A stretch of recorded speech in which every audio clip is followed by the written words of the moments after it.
E Alexis Sanches, atacante chileno da seleção, de vários clubes grandes, pode pintar no Brasil na metade do ano? Preciso falar sobre a demissão de Ramon Dias. Se o técnico argentino conseguir provar que foi o Vasco quem o demitiu, essa demissão pode custar até perto de 30 milhões de reais ao Cruz Maltino. Fala aí pessoal, sou Jorge Nicola, bem-vindos a mais um vídeo do canal, sempre bom ter vocês por aqui. Só queria pedir para deixarem like, para se inscreverem no canal e comentarem sobre tudo o que vocês quiserem. Super importante esse engajamento para que o vídeo chegue para mais pessoas. Combinado? Para falar sobre Alexis Sanches, um dos principais jogadores da história do futebol chileno, 35 anos de idade, contrato com a Inter de Milão somente até junho. E ele não deve permanecer na Inter. Temporada ruim, de 29 jogos, 4 gols e 4 assistências. É a temporada de pior desempenho do atleta desde 2018-2019, quando ele defendia o Manchester United. Diante desse cenário, ao que parece, o Alexis Sanches está saindo da Inter e livre para poder assinar com quem bem quiser. O Galatasaray da Turquia e a Udinese da Itália já sondaram o staff do jogador, demonstrando a intenção de contratá-lo. Também surgiram nas últimas horas especulações de que o Flamengo e o River Plate monitoram a situação do jogador. E aí só queria contar um bastidor: o André Curi, empresário super conhecido do futebol brasileiro, se tornou representante do Alexis Sanches para encontrar soluções na América do Sul. Então vocês, dirigentes de clubes brasileiros que gostariam de pelo menos entender as condições para um negócio com Alexis Sanches, o contato é de André Curi. André que não tem, por exemplo, uma boa relação com dirigentes do Corinthians, afinal de contas, ou melhor dizendo, quem hoje, entre os grandes empresários do futebol nacional, tem boa relação com o atual presidente corintiano? Enfim, você gostaria do Alexis Sanches no seu time do coração? Use o espaço para comentário, opine. Bora falar agora sobre o Vasco. A 777 não se ajuda. E a última atrapalhada de Lúcio Barbosa, o CEO da 777, e dos demais dirigentes do clube pode custar quase 30 milhões de reais ao Vasco. Só para explicar, nesse sábado o Cruz Maltino tomou 4-0 do Criciúma em pleno São Januário. Na chegada ao vestiário depois da partida, o Ramon Dias e o Emiliano Dias, técnico e auxiliar, comunicaram aos dirigentes do Vasco a intenção de sair do clube e depois foram conversar com os jogadores. Os atletas conseguiram convencer a dupla a desistir da ideia e quando eles retornam para conversar com os dirigentes, são surpreendidos com a notícia de que o Vasco já havia feito o anúncio via Twitter da saída do Ramon Dias e do Emiliano Dias. Os dois deram entrevista afirmando que foram demitidos pelo Twitter, ou via Twitter pelo Vasco. Ou seja, eles não admitem que pediram demissão. Por que há essa guerra de bastidores e de versões? O Vasco afirmando que foi a dupla quem pediu demissão e os argentinos assegurando que foram demitidos pelo Vasco via Twitter. Porque a multa rescisória é astronômica. Está combinado em contrato que, caso exista a quebra, o Vasco é responsável, em caso de demissão, de pagar todos os salários do Ramon e sua comissão técnica até o fim do contrato, que só se encerra em 2025, e aqui vem informação exclusiva. Ramon Dias, Emiliano Dias e demais auxiliares tinham direito a 3 milhões e meio de dólares por temporada em 2024, 3 milhões e 800 mil dólares por temporada em 2025. Ou seja, ainda restariam mais ou menos 5 milhões e 600 mil dólares a serem pagos, 28 milhões e 600 mil reais. Certamente o Ramon Dias e o Emiliano Dias vão dizer que não havia nada por escrito em relação ao pedido de demissão deles e vão cobrar nessa justiça a bolada do Vasco da Gama. E o Lúcio Barbosa, que é o CEO do clube, que já fez várias outras besteiras à frente da 777, pode ter de arcar com mais essa dívida. Vale a lembrança de que o Vasco não tem patrocínio master desde janeiro, não tem diretor comercial desde o fim do ano passado, as melhorias prometidas no CT não chegaram, investimentos altos na montagem do elenco que segue indo de mal a pior no Campeonato Brasileiro, são 3 de 12 pontos possíveis. O que o Lúcio Barbosa fez que justifica a presença dele como CEO de um dos clubes mais populares do país? Nunca tinha trabalhado com futebol e nem experiência como CEO. 777 precisa dar explicações. Dá uma decepção aqui, cara, de verdade. O pessoal tá revoltado, revoltado demais, né? Tem explicação, Cláudio, cara, porque sinceramente, eu tava falando aqui, até tava esperando você entrar para comentar. Porque taticamente, cara, assim, independente do que acontece fora do campo, a culpa é desse, é daquele. Cara, não pode ter um time apático do jeito que foi, cara. sinceramente falando, o time não é para tomar 4-0 do Criciúma. É impossível acontecer um negócio desse do jeito que foi, cara. Foi vergonhoso o que aconteceu, cara. De verdade. Boa noite, Cláudio. Boa noite, Gui. Boa noite todo mundo aí que está ligado aí nesse canal maravilhoso que é o Mundo Ed. Poxa, Gui, nós como vascaínos, né, é cansativo. Você tá certo, eu acho que não tem time para tomar de 4 pro Criciúma, né, com todo o respeito do mundo, até porque um dos jogadores que foram o carro-chefe hoje de qualidade é o Marquinhos Gabriel, né, que jogou no Vasco há 3 anos atrás, numa Série B que o Vasco não subiu e a torcida do Vasco queria matar ele no bom sentido, né, tipo assim, longe do Vasco. E hoje ele foi o maestro do time, coordenou.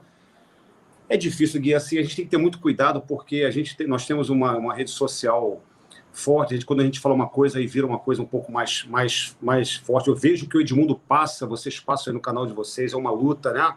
Porque é um canal que quer o Vasco bem. Eu vi ontem, eu vejo vocês, o programa de vocês o tempo todo, assiduamente, segunda, quarta, sexta. Ontem o Edmundo falou, eu acredito que o Vasco passe pelo Criciúma sem problemas. Sim. Mas nós ficamos na dúvida, né? Ele falou ainda isso no final. Porque o Vasco é uma montanha-russa, é uma coisa inacreditável, mas é muita coisa que a gente pode falar aí durante o decorrer aí dessa live aí. Não, com certeza, tem muita coisa para falar. Vou tentar colocar, tá, o pessoal que não estiver xingando aqui na live, né? Porque tem que evitar, não tem jeito. A gente vai falando um pouco sobre o que aconteceu hoje, né? E assim, né, o Cláudio, de verdade, cara, eu até fui xingado agora há pouco no grupo de membros, aí o pessoal, você nem Vasco é. Cara, uma coisa que eu sempre fiz aqui no canal, eu sou um jornalista, sou formado, pós-graduado, fui chamado pelo Edmundo para vir para cá, o Edmundo nunca pediu para eu falar que eu era vascaíno, o Edmundo nunca pediu para eu me envolver emocionalmente aqui no canal, a não ser mediar as lives, etc., né, e ser um participante aqui do Mundo Ed, cara. E eu acabei gostando da torcida do Vasco, conheci a história do Vasco, eu pesquisei a história do Vasco. Testemunha disso. Inclusive, por exemplo, eu acabei de abrir o meu canal próprio agora, né? Você viu lá. Eu vou contar histórias no meu canal. E a primeira história que eu vou contar é do Vasco da Gama, cara. Porque eu gostei muito da história do Vasco da Gama. E assim, cara, de verdade, a única coisa que eu faço nunca o Edmundo chegou para mim e falou assim, Guilherme, você não pode falar mal do Pedrinho, você não pode falar mal da 77, você tem que falar, nunca falou nada. Ele nunca me pautou em nada. A única coisa que eu faço é pegar informações, eu dou um pouco da minha opinião, óbvio, né? E, cara, de verdade falando, cara, é uma coisa que não pode acontecer, cara. Assim, tem erro do Ramon Dias, a gente não pode tirar o erro do Ramon Dias, o time está mal treinado, hoje mostrou claramente isso, marcação frouxa, espaço no meio de campo, o time não tinha intensidade nenhuma para tentar empatar o jogo, achou um pênalti que nem foi e errou o pênalti ainda, né? Então, assim, cara, não é possível que só eu esteja vendo isso, né, Cláudio? Gui, você... Primeiro, eu não quero fazer defesa de você, Guilherme, mas vou fazendo porque a gente vê o teu trabalho aqui tão top aqui nesse programa. Obrigado. Eu falo isso porque... Eu falo isso com a Jéssica. Caramba, o Gui... Porque o Edmundo é um cara, inclusive, temperamental, né? Mas, sim. É por isso que é um cara... Por isso que ele é um cara idolatrado, porque é um cara que fala o que pensa.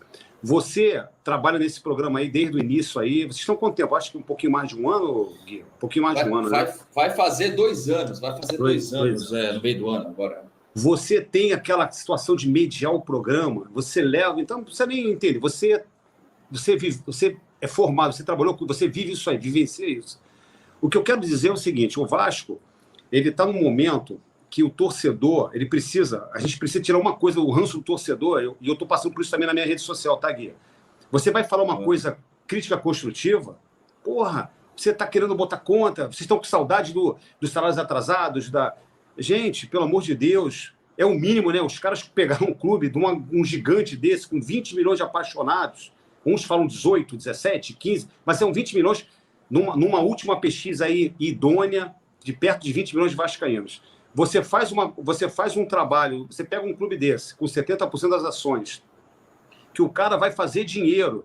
E o que me deixa mais estarrecido, Gui, eu sou um pequeno, humilde empresário, né? Que se você tiver produto, você vai ganhar dinheiro. Né? O Vasco só tem um jogador que é um ídolo, né? É um ídolo, mas também assim, precisa provar muito ainda e já está em final de carreira, vamos ser sinceros, é o Payet. O Payet, eu procuro, boto ele lá em cima. O Payet, há 10 anos maravilhoso. Hoje o Payet está com 37 anos, veio agora de uma contusão muito grave, e hoje, muito grave não, é relativamente grave, porque ficou quase 40 dias parado, voltou e voltou muito mal, né? Voltou visivelmente se poupando. Pelo amor de Deus, tem muito crédito, não é o caso. Mas a gente precisa, o vascaíno, precisa tirar esse ranço, primeiro se unir, falar a mesma língua. A gente tá todo mundo, cada um puxando para um lado. Vamos botar assim, olha só, é ridículo, foi vergonhoso esse 4-0 hoje.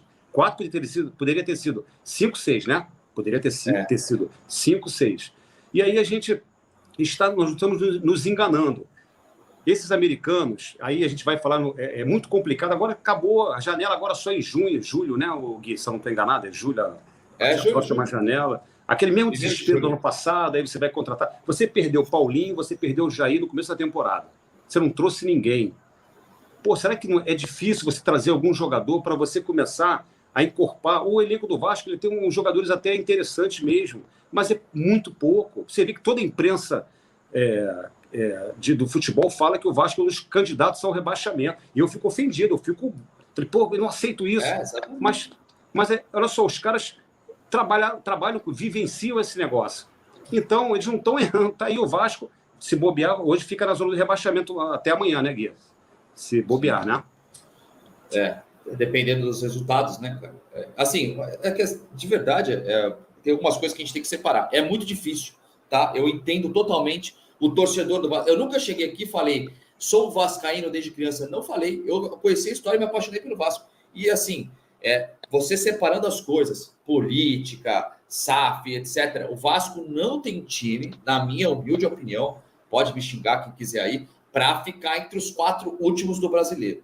Não tem. Então, a gente tem que colocar na conta do Ramon Dias o que aconteceu hoje em campo, principalmente. Eles têm que ser cobrados. Aí eu vi que a torcida xingou a 777, xingou o Lúcio, xingou todo mundo lá, etc. Eu até acho válido, acho que tem que ter protesto, o que vocês quiserem, sempre sem violência, pelo amor de Deus. Eu vi que já tacaram coisa em campo lá, a gente já viu o que aconteceu o filme do ano passado. Isso aí só vai atrapalhar mais ainda o Vasco da Gama. Sair de São Januário, a gente já sabe que existe, isso é uma coisa clara, uma perseguição ao Vasco da Gama.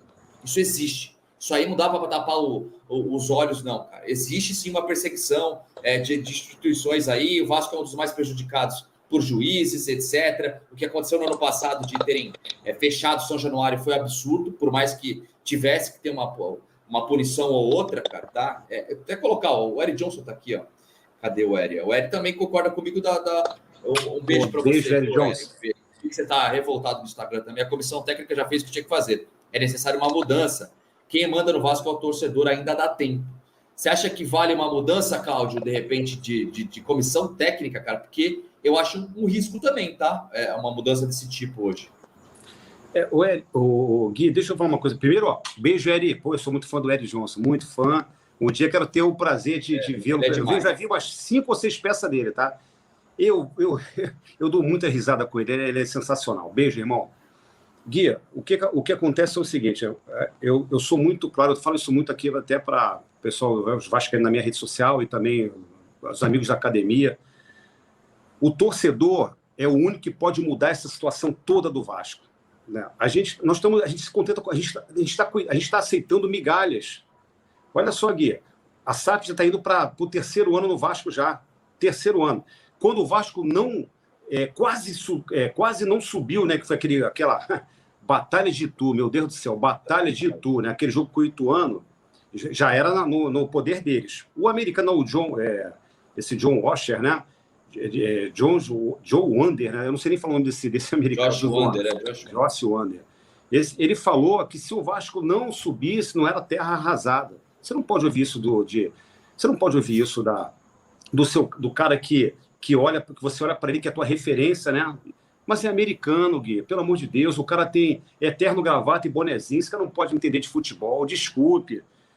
Sabe, o futebol tem que ser vivenciado. Olha esse gestor essa SAF do Botafogo, esse Testor aí, o cara, ele tá ali, dando um tiro para tudo quanto é lado, inconformado, ele tá gritando, porque o Botafogo... Aparece, né? Aparece.